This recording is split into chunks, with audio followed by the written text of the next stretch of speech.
ممتاز مفتی کی معروف کتاب ہند یاترا۔ روانگی۔ ہدایات کے مطابق تمام زائرین کو لاہور میں 17 اگست کی صبح 8 بجے داتا کے دربار میں اکٹھے ہونا تھا۔ 8 بجے ہم داتا کے دربار پہنچ گئے۔ بھیڑ بکریاں۔ اشفاق حسین کا خیال تھا کہ دربار کے باہر حج دفتر کا نمائندہ ہماری راہ دیکھ رہا ہوگا تاکہ ہمیں ہدایت دے سکے فلاں جگہ آپ اپنا سامان رکھ دیں، فلاں جگہ تشریف رکھیں، اپنے نام ہمارے کارکنوں کو لکھوا دیں، اس سے اپنے نمبر پوچھ لیں تاکہ آئندہ حوالے میں آسانی ہو، وغیرہ وغیرہ۔ اس کا خیال تھا کہ اگر نمائندہ نہ ہوا تو دربار سے باہر نمایاں جگہ پر ایک بڑا سا بورڈ لگا ہوگا جس پر جلی حروف میں ہدایات درج ہوں گی۔ داتا کے دربار کے صدر دروازے پر نہ کوئی بورڈ لگا ہوا تھا، نہ ہی کوئی نمائندہ کھڑا زائرین کا انتظار کر رہا تھا۔ میں نے کہا، اب بولو۔ وہ کہنے لگا، نہیں نہیں، یہ کیسے ہو سکتا ہے، کوئی نہ کوئی انتظام تو ہوگا، اتنی بڑی وزارت کا انتظام ہے، اتنے بڑے محکمے کا کام ہے، اتنا بڑا جتھا جا رہا ہے، بھائی 90 زائرین ہیں، 2-4 نہیں، کیا انہیں بھیڑ بکریوں کی طرح چھوڑ دیا جائے گا کہ اپنا راستہ خود تلاش کریں؟ دراصل اشفاق حسین ایک آئیڈیلسٹ ہے، وہ باقاعدگی، اصول اور قانون کا دلدادہ ہے۔ وہ آرٹس کی دنیا میں رہتا ہے کہ یوں ہونا چاہیے، لہٰذا یوں ہوگا، لازماً ہوگا، اور اگر نہیں ہوتا تو بالکل غلط بات ہے، افسوسناک بات ہے۔ چونکہ عام طور پر ویسا نہیں ہوتا جیسا وہ سمجھتا ہے کہ ہونا چاہیے، اس لیے یہ امر اس کے لیے باعث تکلیف ہوتا ہے اور بار بار تکلیف میں مبتلا رہ کر وہ اپنی صحت بگاڑ لیتا ہے۔ میں نے اسے کئی بار سمجھانے کی کوشش کی ہے کہ دوسروں کے قصور پر خود کو سزا نہ دو۔ میں نے خود کو سکھی رکھنے کے لیے یہ اصول بنا رکھا ہے کہ جو ہونا چاہیے اس کی توقع نہ رکھو، اگر نہ ہو تو غم نہیں ہوگا، ہو جائے تو مفت کی خوشی۔ اس کے برعکس اشفاق حسین نے بہت توقعات استوار کر رکھی ہیں۔ جو ہونا چاہیے اگر وہ نہ ہو تو اسے دکھ ہوتا ہے، اور اگر ہو بھی جائے تو بھی اسے خوشی نہیں ہوتی، چونکہ پھر وہ اس کی تفصیلات پر نکتہ چینی شروع کر دیتا ہے۔ اگر یہ تفصیل یوں ہوتی تو بہتر رہتا، اگر وہ بات اس طریقے پر منظم کی جاتی تو مناسب رہتا۔ ہر صورت میں وہ انتظامات میں کیڑے نکالتا ہے، لہٰذا اس کے لیے زندگی میں خوشی حاصل کرنے کے امکانات بہت کم ہیں، یا شاید جان بوجھ کر اس نے اہتمام کر رکھا ہو کہ زندگی میں خوشی حاصل کرنے کے امکانات پیدا نہ ہو جائیں۔ ہمارے ساتھی نذیر قیصر نے کہا، یار اندر چلو، چونکہ دربار میں مسجد کے قریب کچھ لوگ سامان لیے بیٹھے ہیں، ضروری بات ہے کہ وہ بھی ظاہر ہوں گے، چونکہ دربار میں سامان کا کیا کام۔ ہم نے سامان اٹھایا اور دربار کے اندر جا کر بیٹھ گئے۔ وہاں دوسرے لوگوں سے پوچھا، کیوں جناب، آپ امیر خسرو کے زائر ہیں؟ انہوں نے جواب دیا، جی۔ کیا پروگرام ہے؟ وہ بولے، کیا پتا، شاید ہو، یہاں کوئی بتانے والا نہیں ہے، یہاں کوئی منتظم نہیں کیا۔ ایک آدمی ہے جو نام لکھ رہا ہے، وہ بھی ہماری طرح لا علم ہے۔ آپ نے نام لکھوایا؟ اشفاق حسین نے پوچھا۔ جی، لکھوا لیا۔ اس سے پوچھا کہ پروگرام کیا ہے؟ جی پوچھا۔ کیا کہتا ہے؟ کہتا ہے ابھی لیڈر اور منتظمین آئیں گے تو اعلان ہوگا، جب تک آپ بیٹھ کر انتظار کریں۔ دربار کے اس کونے میں ہم یوں بیٹھے تھے جیسے ریلوے پلیٹ فارم پر مسافر بیٹھتے ہیں۔ سامنے داتا بیٹھا مسکرا رہا تھا۔ یہ داتا لوگ بھی خوب لوگ ہیں، صرف 2 کام جانتے ہیں، دینا اور مسکرانا۔ دیتے ہیں اور مسکراتے ہیں، دیے جاتے ہیں اور مسکرائے جاتے ہیں۔ 1000 سال پہلے حضرت علی حجویری کو حکم ملا تھا کہ لاہور جا کر بیٹھ جاؤ، اتنا دو کہ داتا بن جاؤ، یہ نہ دیکھنا کہ مانگنے والا کون ہے، کیسا ہے، ہندو ہے، بدھ ہے، عیسائی ہے یا مسلمان ہے، نیک ہے یا بد ہے، اچھا ہے یا برا ہے۔ دینے والا دینا جانتا ہے، پرکھنا نہیں جانتا۔ داتا اس ہندو نگری میں آ بیٹھے جسے لاہور کہتے ہیں۔ سائل کو دیا اور اس خوش اخلاقی، محبت اور ایثار سے دیا کہ لاہور میں داتا کی دھوم مچ گئی اور لوگ مسلمان ہونے لگے اور ہوتے گئے۔ یہ داتا کے کردار کی عظمت تھی۔ داتا زندگی بھر دیتے رہے، پھر مرنے کے بعد بھی دیتے رہے۔ یہ دینے کا سلسلہ آج تک چل رہا ہے۔ پہلے چٹائی پر بیٹھ کر دیتے تھے، اب مزار کے مرکز پر بیٹھے دیے جا رہے ہیں۔ کچھ لوگ کہتے ہیں کہ اسلام تلوار کے زور پر پھیلا۔ سچ کہتے ہیں، لیکن وہ تلوار لوہے کی تلوار نہیں تھی، کردار کی تلوار تھی، ایثار کی تلوار تھی، خدمت کی تلوار تھی۔ یہ سامنے جو داتا بیٹھا ہوا ہے، یہی وہ تلوار ہے جس نے شمالی ہند میں اسلام پھیلایا۔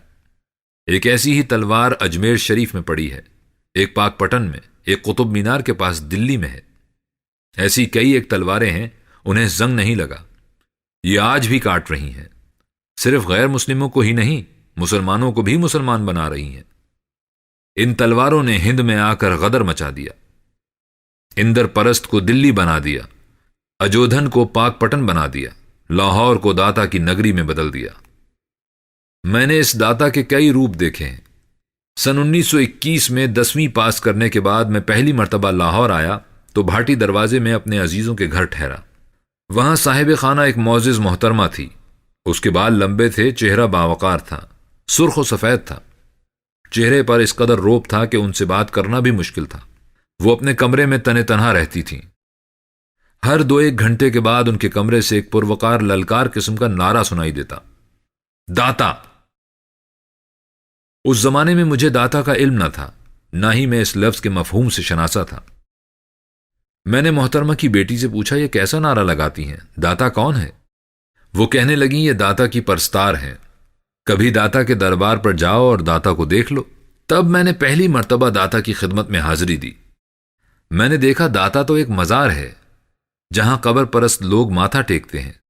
پھر میں نے وہ رنگ بھی دیکھا جب لاہور میں جمعرات کی شام کو ہیرا منڈی کی حسین طوائفیں بن ٹھن کر داتا کی حاضری کے بہانے جلوس کی صورت میں چلتی، نام داتا کا لیتی، نمائش اپنی کرتی، ان کے پیچھے تماش بینوں کا ایک ہجوم ہوتا۔ پھر وہ دن بھی دیکھے جب داتا کا دربار شوقین مزاجوں کے لیے ملاقات کی جگہ تھی، راندیوو تھی، اور وہ دن بھی جب داتا کے ارد گرد کے مکانات دھندے کے لیے برتے جاتے تھے، اور اب بھی جب اوقاف کے تحت داتا کا دربار واقعی میں دربار بنا ہوا ہے۔ یہ داتا لوگ بھی عجیب لوگ ہوتے ہیں جو ماحول کی پراگندگی سے آزردہ نہیں ہوتے، جو متولیوں کی حرص و حوث پر چین بجبی نہیں ہوتے، جو دینے اور مسکرانے کے سوا کچھ نہیں کرتے۔ زائر تاجر۔ پھر دفتن ایک عجیب سی آواز میرے کان میں پڑی، 100 کے 80، 100 کے 80۔ میں نے اس نوعیت کا آوازہ پہلے کبھی نہیں سنا تھا۔ میں نے اپنے ارد گرد دیکھا، وہاں تمام زائرین بیٹھے ہوئے تھے۔ وہ بیچارے انتظار میں بار بار دربار کی بڑی ڈیوڑی کی طرف امید بھری نظروں سے دیکھ رہے تھے کہ کب کوئی اہلکار یا لیڈر آئے اور انہیں بتائے کہ اب کیا کرنا ہے۔ کچھ دیر بعد پھر وہی زیر لبی آوازہ بلند ہوا، 100 کے 80، 100 کے 80، 100 کے 80۔ میں پھر چونکا۔ میرے بائیں ہاتھ بیٹھا ہوا زائر اپنا سر گھٹنوں میں دیے ہوئے بیٹھا تھا، اس کے سامنے ایک پوٹلی سی پڑی ہوئی تھی، شاید اس پوٹلی میں یہ اپنا ناشتہ باندھ کر لایا ہو۔ میں نے سوچا، لیکن وہ آوازہ؟ چند 1 منٹ کے بعد کاغذوں کی کھڑکھڑ سنائی دی۔ میں نے دیکھا تو پوٹلی کھلی پڑی تھی اور اس میں نوٹوں کے بنڈل تھے جسے وہ زائر گن رہا تھا۔ پھر بھی بات میری سمجھ میں نہ آئی۔ ابھی میں حیرت سے دیکھ ہی رہا تھا کہ وہی زائر مجھ سے مخاطب ہو کر بولا، 100 کے 80۔ میں نے پوچھا، کیا؟ وہ مسکرا کر بولا، پاکستانی 100 کے ہندوستانی 80۔ ارے یہ شخص زائر ہے کہ دکاندار ہے؟ اور پھر اتنے بڑے دربار میں نوٹ بدلنے کا کام کرنا۔ میں نے پوچھا، آپ زائر ہیں کیا؟ اس نے جواب دیا، جی۔ ہمارے ساتھ دلی جا رہے ہیں؟ جی، جا رہا تھا۔ میں نے پوچھا، کیا مطلب؟ اس نے کہا، یہاں آ کر پتا چلا کہ میرا نام لسٹ سے خارج ہو گیا ہے۔ یہ تھوڑی سی رقم میں ساتھ لایا تھا، سوچا اب اسے ڈسپوز آف ہی کر دوں۔ آپ لیں گے؟ 100 کے 80 ہیں۔ میں نے جواب میں سر نفی میں ہلا دیا۔ اس دوران میں 2 زائر اس کے قریب آ بیٹھے تھے اور سودا کرنے لگے تھے۔ یہ دیکھ کر مجھ پر خوف طاری ہو گیا۔ میں نے داتا کی طرف دیکھا۔ داتا صاحب، یہ آپ کے دربار عالیہ میں جو کچھ ہو رہا ہے دیکھ لیجئے، میں اس میں شریک نہیں ہوں۔ شاید یہ شخص مجبوری میں یہاں دکان کھولے بیٹھا ہو، بیچارے پر ظلم ہوا ہے، پہلے بلایا گیا، پھر اس کا نام لسٹ سے کاٹ دیا گیا۔ دائیں بازو پر میں نے نرم سا دباؤ محسوس کیا۔ مڑ کر دیکھا، ایک زائر کے ہونٹ میرے دائیں کان کو ٹٹول رہے تھے۔ پھر اس کی سرگوشی سنائی دی، یہ چڑے چڑی کی کہانی مان نہ لینا۔ میں نے پوچھا، کون سی کہانی؟ اس نے کہا، یہی جو یہ سنا رہا ہے۔ میں نے پوچھا، کون؟ اس نے کہا، نام لسٹ سے کوئی نہیں کٹا۔ ہاں۔ میں نے پوچھا، اچھا، لیکن؟ اس نے کہا، اس کا یہی دھندا ہے، 1 گھنٹہ یہاں بیٹھے گا، 1000-2000 کما لے گا۔ میرا منہ کھلا کا کھلا رہ گیا۔ میں نے کہا، یہ اسے یہاں ایسا کام کرنے کیوں دیتے ہیں؟ اس نے جواب دیا، شاید انہوں نے خود اسے یہاں بٹھایا ہو۔ میں نے پوچھا، کیا مطلب؟ اس نے کہا، بھائی 50-50 اور کیا؟ اشفاق حسین کی آواز سنائی دی، نہیں، یہ کیسے ہو سکتا ہے؟ اس نے کہا بابو جی آپ کو نہیں پتا اس دنیا میں کیا کیا ہوتا ہے۔ داتا جی آپ سن رہے ہیں؟ میں نے داتا صاحب کی طرف دیکھ کر دل ہی دل میں سرگوشی کی۔ داتا ہمیں دیکھ دیکھ کر مسکرا رہا تھا، جو لاوارث بھیڑوں کی طرح بیٹھے منہ اٹھا اٹھا کر رکھوالوں کا انتظار کر رہے تھے۔ بھیڑیں اور رکھوالے۔ مجھے یاد ہے جب میں ایوب خان کے دور میں صدر گھر میں ملازم تھا تو ایک شخص مدینہ منورہ سے صدر کے نام ایک پیغام لایا تھا۔ اس نے کہا تھا مسجد نبوی کے چابی بردار نے صدر کے نام پیغام بھیجا ہے کہ بھیڑوں کے رکھوالے خود چھاؤں میں نہیں بیٹھتے۔ ہمارے ہاں تو رکھوالے ہمیشہ چھاؤں میں بیٹھے رہے اور بھیڑیں آوارگی کی عادی ہو گئیں۔ اگر ایسا نہ ہوتا تو غالباً اس مملکت خداداد کا نقشہ کچھ اور ہوتا۔ دفتن مسجد کا لاؤڈ اسپیکر بولنے لگا۔ زائرین کے کان کھڑے ہو گئے۔ امیر خسرو کے زائرین مسجد میں اکٹھے ہو جائیں۔ سب لوگ اپنا اپنا سامان اٹھا کر مسجد میں داخل ہو گئے۔ مائک پر غالباً وہی شخص کھڑا ہم سے مخاطب تھا جو باہر زائرین کے نام قلم بند کر رہا تھا۔ اس نے تقریر شروع کی۔ حضرات، یہ آپ کی بڑی خوش قسمتی ہے کہ آپ حضرت امیر خسرو کے عرس پر حاضری دینے جا رہے ہیں، لیکن آپ فرد کی حیثیت سے نہیں جا رہے، جماعت کی حیثیت سے جا رہے ہیں، اور آپ کا فرض ہوگا کہ آپ ہند میں جماعت کے رکن کی حیثیت سے رہیں اور جتھے کے قائد کے احکامات کے مطابق عمل کریں۔ دوسری اہم بات یہ ہے کہ آپ میں سے ہر فرد وہاں پاکستان کے نمائندے کی حیثیت سے جا رہا ہے۔ آپ وہاں کسی ایسی ویسی حرکت کے سزاوار نہ ہوں جو پاکستان کے وقار کے منافی ہو۔ پھر ایک اور صاحب تشریف لے آئے۔ بشرے سے ظاہر تھا کہ وہ اعلیٰ عہدیدار ہیں۔ انہوں نے حضرت امیر خسرو کی زندگی سے واقعات سنانے شروع کر دیے۔ ان کی تقریر بڑی عمدہ تھی، لیکن اس میں تاثر نہ تھا، شاید اس لیے کہ اہلکار تھے۔ انداز میں برتری تھی، نمائش تھی۔ تقریر ختم کرنے کے بعد اہلکار نے اعلان کیا کہ اب جتھے کے لیڈر اپنے خیالات کا اظہار کریں گے۔ لیڈر صاحب ابھی تشریف نہیں لائے۔ کارکن کی آواز آئی۔ اشفاق حسین نے مجھے کوہنی ماری، یار یہ سب لوگ باری باری بھیڑوں کو ہدایت دے رہے ہیں کہ وہاں جماعت کی حیثیت سے رہنا، لیڈر کے احکامات کی پیروی کرنا۔ کیا کوئی صاحب لیڈر کو نہیں بتائیں گے کہ ان کو وہاں کیا کرنا ہے؟ ہمارے پاس بیٹھے ہوئے ایک صاحب بولے، لیڈر ہدایات سے بے نیاز ہوتے ہیں۔ نہیں نہیں، ایسی بات نہیں، ضرور انہیں بریف کیا ہوگا، جبھی تو وہ ابھی تک نہیں آئے۔ اشفاق حسین نے پوچھا کیا مطلب؟ انہوں نے جواب دیا، بھائی صاحب ضرور انہیں سمجھایا ہوگا کہ پہلے زائرین کو اکٹھا ہونے کی مہلت دینا، جب پنڈال بھر جائے پھر صورت دکھانا، یہی لیڈر کی شایان نشان ہے۔ پھر اشفاق حسین بولا، تو پھر ہمیں کیوں 7:30 کا وقت دیا تھا؟ انہوں نے جواب دیا، بھائی ہم زائر ہیں، لیڈر نہیں ہیں۔ اگر لیڈر بھی عوام کا سا رویہ اختیار کر لیں تو وہ لیڈر کیسے رہیں گے؟ دفتن شور مچ گیا، آ گئے آ گئے۔ ایک نہایت معزز جانے پہچانے صاحب تشریف لے آئے۔ ان کا چہرہ نورانی تھا، بشرہ پر وقار تھا، آواز میں رعونت تھی، بات میں خود اعتمادی تھی۔ بات کا انداز تقریری تھا، تقریر کا انداز رسمی تھا، کتابی تھا، یوں جیسے وہ شخص جو جانتا ہے انجانوں سے بات کر رہا ہو۔ ہدایات میں سنت تھی، انداز میں مٹھاس تھی، اخلاق تھا۔ تقریر میں سبھی کچھ تھا، لیکن تاثر نہیں تھا، وہ تاثر جو عجز سے پیدا ہوتا ہے، وہ عجز جو ہونٹوں پر نہیں کھیلتا بلکہ دل کی گہرائیوں سے ابھرتا ہے۔ بہرحال لیڈر کی آمد پر مجمع میں خوشی کی لہر دوڑ گئی کہ رکھوالا آ گیا۔ وہ لوگ جو کچھ دیر پہلے لیڈروں پر نکتہ چینی کر رہے تھے، ان کے چہرے بھی خوشی سے دمک اٹھے۔ پھر ہار پہنانے اور دستار بندی کی رسم شروع ہو گئی، اور ہمیں پتا چلا کہ جتھے کا ایک لیڈر نہیں، 4 ہیں۔ کوئی ڈپٹی ہے، کوئی اسسٹنٹ ہے، کوئی خازن ہے، کوئی کچھ اور ہے اور کوئی کچھ اور۔ لیڈران کرام کی دستار بندیوں کے بعد فردن فردن زائرین کو بلا کر انہیں دستاریں پیش کی گئیں اور پاکستانی زائر کے بلے لگائے گئے۔ پھر اعلان کیا گیا کہ باہر بسیں کھڑی آپ کا انتظار کر رہی ہیں، آپ ان بسوں میں تشریف رکھیں، سامان ساتھ لے جائیں، کیونکہ بہت جلد ہم واگا کی بارڈر کی طرف روانہ ہو جائیں گے۔ قلیوں کا جلوس۔ زائرین نے اپنے اپنے بستر اور سوٹ کیس اٹھائے اور دربار سے باہر نکل گئے۔ دربار سے باہر کوئی بس نہ تھی۔ اشفاق حسین نے کہا، یہاں باہر تو کوئی بس نہیں ہے۔ میں نے جواب دیا، یقیناً ہوگی، اس بازار سے باہر ہوگی، ممکن ہے اس علاقے سے باہر ہو، بہرحال بسیں باہر ہیں۔ وہ سامان سنبھالتے ہوئے بولا، کیا مطلب؟ میں نے کہا سارا لاہور دربار سے باہر ہے۔ بازار کی طرف چند زائرین جا رہے تھے، ہم بھی ان کے پیچھے پیچھے چل پڑے۔ سارا بازار زائرین کے جلوس سے بھرا ہوا تھا، سروں پر بسترے، ہاتھوں میں سوٹ کیس، ٹوکریاں، تھیلے۔ بازار والے حیران تھے کہ قلیوں کا یہ جلوس کہاں سے آ گیا۔ بازار کے اختتام پر باہر سڑک پر پہنچے تو واقعی 2 بسیں کھڑی تھیں۔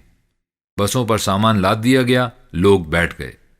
لیڈر بس کے باہر کھڑے ہدایات دے رہے تھے، احتیاط سے اپنا سامان رکھیے اور اس کی حفاظت کیجیے۔ اب آپ بس میں تشریف رکھیے، چونکہ ہم روانہ ہونے ہی والے ہیں۔ سب لوگ بیٹھ گئے تو لیڈر صاحب بس میں تشریف لائے اور بڑے اخلاق سے فردن فردن پوچھنے لگے، آپ آرام سے بیٹھے ہیں نا؟ سامان رکھوا دیا گیا؟ پھر وہ دوسری بسوں میں داخل ہو کر یہی سوال پوچھنے لگے۔ دم پخت۔ اس پر بس والے یک زبان ہو کر بولے، جناب کی مہربانی ہے، ہم سب ٹھیک ہیں، البتہ شدت کی گرمی ہے اور ہم یہاں گرمی میں یوں دم پخت ہو رہے ہیں جیسے دیگ میں پڑے ہوں۔ روانگی کا حکم دیجیے تاکہ بس چلے تو ہوا لگے۔ بس اب ہم روانہ ہونے والے ہیں۔ یہ کہہ کر لیڈر بس سے نیچے اتر گئے اور زائرین اس امید پر مطمئن ہو گئے کہ یقیناً اب بس کو روانہ ہونے کا حکم دینے کا اہتمام کرنے میں مصروف ہوں گے۔ دیگ میں پڑے پڑے آدھا گھنٹہ گزر گیا۔ بھیڑیں ممیانے لگیں۔ کیوں بھائی، اب کس کا انتظار ہے؟ پتہ نہیں، پوچھو تو صحیح یار، یہ کہ تاخیر کیوں ہو رہی ہے؟ کس سے پوچھیں؟ لیڈر کہاں ہے؟ پتہ نہیں بھائی، بسوں کی روانگی کے اہتمام میں مصروف ہیں، کہیں گئے ہیں غالباً۔ حد ہو گئی یار، 1 گھنٹہ گزر گیا۔ بھیڑیں بے قابو ہوئی جا رہی تھیں۔ ہماری بھیڑوں کی خصوصیت ہے کہ وہ بے قابو ہو کر بھی قابو میں رہتی ہیں۔ دفتن ایک ویگن نما کار بسوں کے قریب آ کر رک گئی۔ لیڈر نیچے اترے اور بڑی محبت سے پوچھنے لگے، کیوں حضرات، آپ تیار ہیں؟ کوئی صاحب بس کے باہر تو نہیں نکلے ہوئے؟ اشفاق نے کہا، واہ، جواب نہیں۔ ہم سے روانگی کی اجازت طلب کی جا رہی ہے۔ ہمیشہ سے یہی دستور ہے، فیصلوں کے بعد عوام سے انگوٹھا لگوایا جاتا ہے۔ بھائیو، منظور کہ نہ منظور؟ لیڈروں کی ویگن چل پڑی، اس کے پیچھے دونوں بسیں چل پڑی۔ ایک صاحب بولے، یار ہمارے لیڈر تو ہمارے ساتھ بس میں بیٹھے تھے، ان کی جگہیں ابھی تک خالی ہیں۔ بس میں پیچھے سے آواز آئی، ہاں وہ ہمیشہ ہمارے ساتھ بیٹھتے ہیں اور ان کی جگہیں ہمیشہ خالی پڑی رہتی ہیں۔ Custom house. زندگی بھر کسٹم ہاؤس کو میں نے کبھی اہمیت نہ دی تھی۔ اس ضمن میں میرے تجربات بے حد محدود تھے۔ میں صرف ایک بار ملک سے باہر گیا تھا، وہ بھی حج کے لیے۔ کسٹم ہاؤس کے ایک خوش اخلاق افسر نے دبی آواز میں مجھ سے پوچھا تھا، سونا تو نہیں لائے؟ میں نے کہا تھا، لایا ہوں۔ اس پر وہ بے حد محظوظ ہوئے، جھک کر زیر لب بولے، کہاں چھپایا ہے؟ میں نے جواب دیا، یہ تو $1 ملین سیکرٹ ہے۔ وہ بولے، بھائی بہت مہنگا ہے، اور پھر سوٹ کیس کھولے بغیر اس پر چوک سے نشان ڈال کر قلی سے کہا، لے جاؤ۔ پھر ایک روز میں نے ٹیلی ویژن کا مشہور پروگرام 50-50 دیکھا تھا۔ ایک حسین و جمیل لڑکی کا سوئمبر رچا ہوا تھا۔ 3 امیدوار تھے، ایک اہلکار، ایک دکاندار اور ایک گنوار۔ لڑکی ہاتھ میں رضامندی کی مالا اٹھائے چل پڑی، اہلکار کے پاس رکی، اس کا جائزہ لیا اور آگے بڑھ گئی۔ پھر دکاندار کو غور سے دیکھا۔ ابھی وہ دکاندار کو دیکھ ہی رہی تھی کہ تیسرے امیدوار گنوار نے جیب سے ایک تختی نکالی جس پر لکھا ہوا تھا، کسٹمز کا چپڑاسی۔ یہ دیکھ کر لڑکی نے لپک کر گنوار کے گلے میں پریم مالا ڈال دی۔ اس روز سے میرے دل میں کسٹمز کی اہمیت بہت بڑھ گئی۔ واگا کا کسٹم ہاؤس دیکھ کر میں بہت مایوس ہوا۔ دیر تک چپڑاسیوں کا جائزہ لیتا رہا، لیکن وہ چپڑاسی نظر نہ آیا جس کے گلے میں لڑکی نے پریم مالا ڈالی تھی۔ واگا کے کسٹم ہاؤس میں 2 ہال کمرے تھے، ایک آنے والے مسافروں کے لیے، دوسرا جانے والے مسافروں کے لیے۔ ایک بڑا کمرہ فارنرز کے لیے مخصوص تھا اور 2 ایک چھوٹے کمرے سٹاف کے لیے۔ عمارت کے سامنے ایک لمبا برآمدہ تھا، اس کے سامنے ایک وسیع پلاٹ کے قریب سڑک پر کوئی 40-45 نئے نکور چمکتے ہوئے سوٹ کیس اور بیگ قطار میں پڑے ہوئے تھے۔ قریب ہی بہت سے فارنرز کا ایک جتھا کھڑا تھا۔ پھر میں نے کسٹمز کے دوسرے عملے کی طرف توجہ کی۔ چند ایک خوش لباس نوجوان PIA کے اسٹاف کی طرح چاق و چوبند چل پھر رہے تھے۔ پلاٹ میں ایک جانب 2 لمبی میزیں پڑی ہوئی تھیں۔ 2 اہلکار ان میزوں کے قریب آ کر کھڑے ہو گئے۔ چپڑاسی نے اعلان کیا، زائرین اپنا اپنا سامان لے کر باری باری آتے جائیں۔ یہ سنتے ہی میرا دل دھک دھک کرنے لگا۔ کہاں چھپاؤں؟ اسلام آباد سے روانگی سے پہلے ہی اشفاق حسین اور میں نے مل کر بڑی محنت سے ہومیوپیتھی کی کتابوں کی ایک فہرست بنائی تھی۔ دلی کے ہومیوپیتھک پبلشرز کے 2 پرانے کیٹلاگ ہمارے پاس موجود تھے۔ ہم نے قابل خرید کتابوں کی قیمتوں کو جمع کیا تھا تاکہ اندازہ لگا سکیں کہ کتنی رقم ہمیں ساتھ لے جانی پڑے گی۔ ایک روز جب ہم اسی سلسلے میں حساب کتاب میں مصروف تھے تو ہمارے پڑوسی آ گئے۔ ہمارے اندازے کو دیکھ کر وہ قہقہا مار کر ہنسے اور بولے، قانون کے مطابق آپ اتنی رقم ساتھ نہیں لے جا سکتے۔ اشفاق حسین بولا، اچھا کتنی رقم ساتھ لے جا سکتے ہیں؟ یہی کوئی 50-60 روپے۔ لیکن لوگ تو بڑی بڑی رقمیں لے جاتے ہیں، چرا چھپا کر لے جاتے ہیں، ویسے نہیں لے جا سکتے، اور اگر پکڑے جائیں تو رقم ضبط ہو جاتی ہے۔ یہ خبر ہمارے لیے سخت پریشان کن تھی۔ جب پڑوسی چلا گیا تو میں نے اشفاق حسین سے کہا، اب بولو۔ اشفاق حسین بولا، رقم تو لے جانی ہی پڑے گی ورنہ مقصد ہی فوت ہو جائے گا۔ میں نے کہا، اور اگر پکڑائی ہو گئی تو؟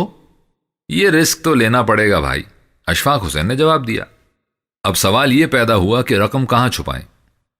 پرانی کہانیوں میں سنتا آیا تھا کہ ماں بیٹے کو سفر پر بھیجنے کے وقت روپے اس کی صدری میں سی دیا کرتی تھی کہ اگر ڈاکوؤں سے مٹ بھیڑ ہو جائے تو رقم محفوظ رہے۔ میں نے سوچا چلو روپے میں بھی واسکٹ میں ہی سی لوں گا۔ بات تو بڑی معقول تھی۔ دقت یہ تھی کہ واسکٹ پہننے کا موسم نہ تھا۔ اتنی گرمی میں بھلا واسکٹ کون پہنے، اور اگر پہن لے تو غیر از معمول بات کی نشاندہی کر دے گی۔ پھر میں نے سوچا کہ جوتے میں رکھ لوں۔ عرصہ دراز سے میں دیسی جوتا پہنتا ہوں جو بہت ہلکا پھلکا ہوتا ہے۔ جوتے میں نوٹ چھپانے کے لیے میں نے 2 پتاوے خریدے۔ نوٹوں کو کاغذ میں لپیٹ کر میں نے پتاووں تلے چھپا دیا۔ اس طریقہ کار سے میں مطمئن نہ ہوا، چونکہ میں جب بھی چلتا تو پتاوے کے نیچے سے کاغذ کا کوئی نہ کوئی کونا باہر نکل آتا۔ اس بات کو جانچنے کے لیے 2 روز میں نوٹوں کو پتاوے تلے چھپا کر چلنے پھرنے کی ریہرسل کرتا رہا۔ پھر بھی میں یقین سے نہیں کہہ سکتا کہ کیا واقعی کاغذ کا کونا باہر نکل آتا تھا یا مجھے ہی نکلا ہوا نظر آتا تھا۔ 2 روز کی مشق کے بعد میں نے اس طریقہ کار کو رد کر دیا۔ جوتے میں نوٹ چھپانے کی بات نہیں چلے گی۔ صاحب و قانون کے خلاف کام کرنا کتنا مشکل ہوتا ہے۔ حالانکہ مجھے پسینہ نہیں آتا، یہ ایک طبعی نقص ہے، شاید توارثی ہو، لیکن ان 2 دنوں کے دوران مجھے اتنے پسینے آئے کہ ساری زندگی نہ آئے ہوں گے۔ ایک عزیزہ نے کہا، لو یہ تو آسان کام ہے، میرے پاس ایک ایسی شلوار ہے جس میں جیب لگے ہوئے ہیں، خفیہ جیب۔ میں نے وہ جیب دیکھے، بہت ہی موزوں تھے، لیکن دقت یہ تھی کہ شلوار کاٹن کی نہیں تھی، ریشمی تھی، اور اس کی بناوٹ زنانہ تھی۔ پھر ایک نوجوان آ گئے، بولے یہ تو کوئی مشکل کام نہیں ہے۔ میں نے کہا تو پھر حل کر دو۔ بولا پہلے سامان دکھائیے۔ سامان ایک بیگ اور ایک سلیپنگ بیگ پر مشتمل تھا۔ اس نے بیگ کو ٹٹولا، اس میں کتابیں ہیں کیا؟ میں نے کہا ہاں 3 کتابیں ہیں۔ مجھے تو شاید خود خیال نہ آتا۔ اشفاق حسین نے کہا یار فکر توسیع کے لیے کوئی تحفہ نہ لے چلیں۔ میں نے جواب دیا ضرور، لیکن کیا لے کر جائیں؟ 2-1 دن میں اس موضوع پر سوچتا رہا۔ آخر ایک صاحب بولے بھائی ادیب آدمی ہے، کتابیں لے جاؤ تازہ بتازہ قسم کی۔ میں نے بازار سے 3 تازہ ترین کتابیں خرید لیں، وہ بیگ میں پڑی تھیں۔ نوجوان نے کہا بس کام بن گیا۔ اس نے کتابوں کے سرورقوں کے نیچے نوٹ رکھ کر اوپر لئی لگا دی۔ ہاں تو میں کہہ رہا تھا جب کسٹم والوں نے آواز دی کہ زائرین اپنا اپنا سامان لے کر باری باری معائنے کے لیے آتے جائیں تو میرا دل دھک دھک کرنے لگا۔ وہ چپڑاسی، وہ ایک عجیب صورتحال تھی۔ ہر زائر کے پاس رقم حسب توفیق موجود تھی، کسی کے پاس 1000، کسی کے پاس 10,000۔ پردیس میں بھلا رقم کے بغیر کون جاتا ہے؟ حج آفس نے روانگی سے پہلے ہر زائر سے 710 روپے وصول کر لیے تھے۔ یہ رقم اخراجات کے لیے تھی، اور اس رقم میں سے انہوں نے ہمیں بھارتی کرنسی میں گزارا الاؤنس دینا تھا۔ داتا کے دربار میں اعلان کیا گیا تھا کہ زائرین کو بھارتی کرنسی میں رقم امرتسر میں دی جائے گی۔ کسی نے اس بات کی وضاحت نہ کی تھی کہ کتنی رقم دی جائے گی، اس لیے زائرین سب ڈاماڈول تھے۔ بہرحال ہر زائر کے پاس رقم موجود تھی جو اس نے اپنے سامان میں چھپا رکھی تھی۔ ادھر کسٹمز کے اہلکاروں کو بھی علم تھا کہ ہر زائر کے پاس رقم موجود ہے جو سامان میں چھپائی گئی ہے۔ کسٹمز کے اہلکاروں کا کام ہی یہ ہے کہ وہ بوجھیں کہ رقم کہاں چھپائی گئی ہے۔ سامان اور سامان والے کو دیکھ کر وہ اندازہ لگاتے ہیں کہ رقم کہاں ہے۔ مسکراتے اور سرسری طور پر ان جگہوں کو دیکھ کر جہاں رقم نہ ہوتی، سامان پر چوک سے نشان لگاتے اور جانے دو کہہ کر آگے بڑھ جاتے۔ میں حیران کھڑا دیکھتا رہا۔ واہ کیا صورتحال ہے! اہلکاروں کو پتا ہے لیکن وہ چشم پوشی کر رہے ہیں، اور مسافر خوش ہیں، مونچھ پر تاؤ دے رہے ہیں کہ واہ ایسی ذہانت سے رقم چھپائی کہ سالہ بوجھ ہی نہیں سکا۔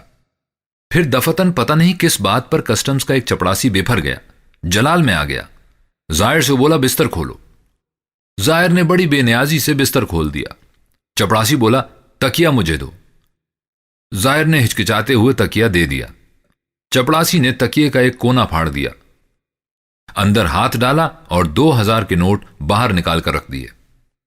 یہ سارا عمل یوں ہوا جیسے سڑک پر تماشا کرنے والے مداری کیا کرتے ہیں۔ انگوٹھی آپ کے ہاتھ میں تھما دیتے ہیں اور پھر وہی انگوٹھی سامنے کھڑے بابو کی جیب سے برآمد کر کے دکھاتے ہیں۔ لیکن کسٹمز کے چپڑاسی کا یہ عمل شوبدے بازی نہیں تھا، بلکہ تجربہ تھا، نگاہ تھی۔ پھر جو میں نے غور سے چپڑاسی کی طرف دیکھا تو فوراً پہچان گیا۔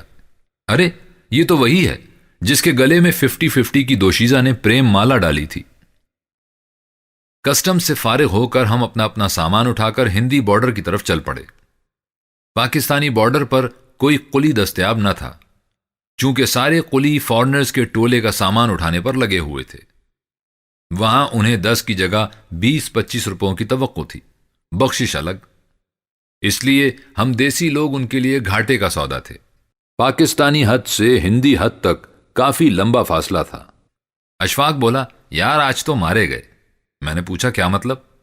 اپنا کباڑا ہو گیا یار سامان اٹھا اٹھا کر۔ میں تو یوں محسوس کرنے لگا ہوں جیسے میں اسلام آباد کا زائر نہیں بلکہ بارڈر پر سامان اٹھانے والا قلی ہوں۔ خیر یہاں تو مجبوری ہے، لیکن وہاں ہم پر ناحق زیادتی کی گئی۔ وہاں کہاں؟ داتا کے دربار سے سڑک پر کھڑی بسوں تک۔ وہ بولا وہاں انتظام ہو سکتا تھا، کوئی ریڑا کروا لیتے، بسوں کو دربار کے سامنے لا کھڑی کرتے۔ میں نے کہا رکھوالے بھیڑوں کی نظر سے نہیں دیکھتے۔ اشفاق نے پوچھا کیا وہ دیکھتے ہیں؟ میں نے جواب دیا ہاں دیکھتے ہیں، رکھوالے کی نظر سے دیکھتے ہیں۔ اشفاق بولا اچھے رکھوالے ہیں۔ میں نے کہا آج کی دنیا میں رکھوالوں کو ماسٹرز کہتے ہیں۔ سکھ ہی سکھ۔ وہ چلایا ارے لو ہندی سرحد آ گئی۔ ہمارے سامنے سڑک پر زنجیر لگی ہوئی تھی۔ میں نے بستر سرکا کر نظر اٹھا کر دیکھا، سامنے زنجیر کے پیچھے سکھ ہی سکھ بیٹھے تھے۔ سکھ کلیوں کی قطاریں لگی ہوئی تھیں۔ یا اللہ، کیا ہند کے سارے ہی سکھ کلی بن گئے؟ ایک سکھ نے لپک کر ہمارا سامان اٹھا لیا۔ اشفاق نے کہا یار پہلے پیسے تو طے کر لو۔ جو مرضی دے دینا جی، ہمارے پاس تو بھارتی کرنسی ہی نہیں ہے یار۔ او چھڈو جی، کوئی کرنسی دے دینا۔ کلی نے ہمیں لے جا کر ایک بیرک کے برآمدے میں بٹھا دیا۔ یہ لے اپنی مزدوری، اشفاق نے جیب سے رقم نکالتے ہوئے کہا۔ وہ بولا نا جی، ادواٹ میں پیسے نہیں لیندا، بس میں بٹھا کر لوں گا۔ میں نے حیرت سے سکھ کلی کی طرف دیکھا۔ یہ اصلی کلی معلوم نہیں پڑتا، فلمی کلی سی باتیں کر رہا ہے۔ برآمدے میں ایک سکھ آ کھڑا ہوا۔ بھائی اپنے پاسپورٹ اندر جا کے دے دیو۔ پاسپورٹ لے کر میں اندر گیا تو دیکھتا ہوں کہ ایک بہت لمبی سی میز پر 2 رویا سکھ ہی سکھ بیٹھے ہیں، چست پگڑیاں پہنے، چہرے پر صحت کے بورڈ سجائے، آنکھوں میں چمک، انداز میں بے تکلفی۔ میں سکھ سے بہت متاثر ہوں۔ اسے مل کر یوں محسوس ہوتا ہے جیسے اپنوں میں بیٹھا ہوں۔ سکھ میں سادگی ہے، بے تکلفی ہے، خلوص ہے۔ وہ جذباتی ہے، غسیل ہے، صحت مند ہے، کھاتا ہے، پیتا ہے، بولتا ہے، چالتا ہے، گمسم نہیں رہتا، جوشیلا ہے۔ اس میں زندگی ہے، روانی ہے۔ سکھ میں صرف ایک خامی ہے، اور وہ یہ کہ انہیں آسانی سے استعمال کیا جا سکتا ہے۔ یہ وصف ہر سادہ مزاج جذباتی قوم میں ہوتا ہے۔ حالانکہ تقسیم کے وقت جو کچھ مشرقی پنجاب میں ہوا تھا، اس کے بعد میرے دل میں سکھ کے خلاف انتقامی جذبہ یا کم از کم بغض پیدا ہو جانا چاہیے تھا۔ سچی بات یہ ہے کہ میں نے بہت کوشش کی کہ یہ بغض جڑ پکڑ جائے، لیکن میں کامیاب نہ ہو سکا۔ غالباً اس کی وجہ یہ تھی کہ سکھ میں لوک کردار کا عنصر غالب ہے، اور لوک کردار سے مجھے عشق ہے۔ لوک کردار کے حامل لوگ ڈھکے چھپے نہیں ہوتے، ان میں دو دھاری پن نہیں ہوتا۔ یہ نہیں کہ منہ پر کچھ اور بغل میں کچھ۔ بہر صورت میں نے سکھ سے دور رہنے کی جتنی بھی تدبیریں کی، سب ناکام ہو گئیں۔ جب بھی سکھ پاکستان میں آتے تو مجھے ایسا محسوس ہوتا جیسے اپنے آ گئے ہوں۔ انہیں دیکھ کر مجھے سکھ سا محسوس ہوتا، خوشی کی ایک لہر دوڑ جاتی۔ پاسپورٹ چیکنگ کے بعد سامان چیک کرنے کا کام شروع ہوا۔ ہند کے کسٹمز کو بھی علم تھا کہ ہر مسافر نے سامان میں پاکستانی کرنسی چھپائی ہوئی ہے، مگر انہوں نے توجہ نہ دی، سرسری طور پر دیکھا اور پاس کرتے گئے۔ ان کا معائنہ پاکستانی کسٹمز کی نسبت زیادہ سرسری تھا، شاید اس لیے کہ انہیں پتا تھا کہ یہ سارا روپیہ ہند میں خرید و فروخت پر صرف ہوگا۔ دوپہر ڈھل چکی تھی، شام ہونے والی تھی، لیکن زائرین کے کھانے کا کوئی انتظام نہ تھا۔ کوئی سیب کھا کھا کر گزارا کر رہا تھا اور کوئی پکوڑوں سے پیٹ بھرے جا رہا تھا۔ French revolution. جب ہم اسلام آباد سے چلے تھے تو میرا خیال تھا کہ زائرین کے کھانے پینے کا بندوبست حج دفتر والے سر انجام دیں گے۔ جو 710 روپے ہر زائر نے ادا کیے تھے، یہ انتظام اسی رقم میں سے ہوگا۔ لاہور روانہ ہونے سے پہلے اتفاقاً ایک صاحب مل گئے، کہنے لگے بے شک کھانے اور رہائش کا انتظام وہی کریں گے، لیکن کھانے کے دام زائر خود ادا کریں گے۔ اشفاق حسین یہ سن کر بہت خوش ہوا۔ ہند جانے سے پہلے اسے ایک ہی فکر دامن گیر تھا، یار میرے پرہیزی کھانے کا بندوبست کیسے ہوگا؟ کیا مجھے وہاں بے نمک مرچ کا کدو پکا ہوا مل جائے گا؟ کیا ناشتے میں وہی میسر آئے گا؟ اشفاق حسین بولا، اگر کھانے کا انتظام حج آفس کرے گا تو پھر سمجھو موج ہو گئی۔ دلی پہنچتے ہی میں منتظمین کو اپنی ضروریات کی لسٹ بنا کر دے دوں گا، دہی، بے نمک کا کدو اور پودینے کی چٹنی جس میں نمک نہ ہو، بس میری یہی ضروریات ہیں۔ لاہور پہنچ کر اشفاق حسین نے مجھے فون کیا اور بولا، یار دلی میں تو کھانے کا انتظام منتظمین کریں گے، لیکن سفر میں ہم کیا کھائیں گے؟ میں نے کہا ہاں یار، اس کا کوئی انتظام کرنا چاہیے۔ اشفاق حسین نے جواب دیا، کیا میں یہاں سے کھانا بنوا کر ساتھ لے چلوں؟ میں نے کہا ٹھیک ہے، لے چلو۔ اس نے تاکید کی، تم کوئی انتظام نہ کرنا۔ میں نے بات سوچے سمجھے بغیر کہہ دیا، ٹھیک ہے۔ اس وقت جب ہندوستانی بسوں میں بیٹھے ہوئے زائر ہند کے بارڈر سے خریدے ہوئے پکوڑے اور آلو چھولے کھا رہے تھے تو اشفاق حسین نے فاتحانہ نگاہ مجھ پر ڈالی اور بولا، کھانا نکالوں؟ یہ سن کر دفتن مجھے شدت کی بھوک لگ گئی۔ میں نے کہا لائے ہو؟ بولا کیسے نہ لاتا۔ میں نے کہا تو نکالو۔ اس نے تلے ہوئے آلو یوں نکال کر میرے سامنے رکھ دیے جیسے مرغ پلاؤ ہو۔ میں نے جو نوالا منہ میں ڈالا تو میرا منہ کھلا کا کھلا رہ گیا۔ نہ ان آلوؤں میں نمک تھا اور نہ مرچ، اور وہ گھی میں نہیں بلکہ پانی میں تلے ہوئے تھے، کیونکہ اشفاق حسین بلڈ پریشر کے عارضے کی وجہ سے گھی سے بھی پرہیز کرتا تھا۔ میرا تو کباڑا ہو گیا۔ اس وقت میں زندگی میں پہلی مرتبہ روٹی کے ساتھ کھا رہا تھا، سالن کے ساتھ نہیں۔ اس سے تو پکوڑے ہی کہیں اچھے تھے۔ صاحبو، کیا آپ نے کبھی اخلاق کی مار کھائی ہے؟ نہیں کھائی تو آپ اسے نہیں سمجھ سکیں گے۔ اس وقت میں روٹی نہیں، اخلاق کی مار کھا رہا تھا۔ پھر جو اتفاقاً میں نے ہندوستانی کسٹمز کی طرف دیکھا تو کیا دیکھتا ہوں کہ ہاؤس کے برآمدے میں ایک لمبا میز بچھا ہے جس پر کھانے کی چیزیں چنی ہوئی ہیں، اور ہمارے لیڈران کرام مہمانوں کی حیثیت سے ہندی اہلکاروں کے ساتھ بفے لنچ اڑا رہے ہیں۔ یہ دیکھ کر میرے منہ کا نوالا اور بھی بدمزہ ہو گیا۔ ہاتھ کی روٹی چھان بورے میں بدل گئی۔ میری نظروں میں ماحول دھندلا گیا، صبر و تحمل کی دھجیاں اڑ گئیں، اخلاق بے معنی لفظ بن گیا۔ فرینچ ریولوشن کی ابتدا کچھ ایسے ہی ہوئی ہوگی۔ کسٹمز سے فارغ ہونے کے بعد ہمیں بس میں بٹھا دیا گیا۔ بس بڑی کشادہ تھی، صاف ستھری تھی۔ اس کا ڈرائیور بھی سکھ تھا، باںکا سجیلا سکھ، جس کی آنکھوں سے مسرت کے شرارے نکل رہے تھے۔ جب اور اب میں کتنا فرق تھا۔ جب سکھوں کے اوصاف تو یہی تھے، لیکن ان میں بانک پن بہت کم تھا۔ ان کی پگڑی اس قدر طرح دار نہ تھی، چہرے پر صحت تو تھی پر اتنی چمک نہ تھی۔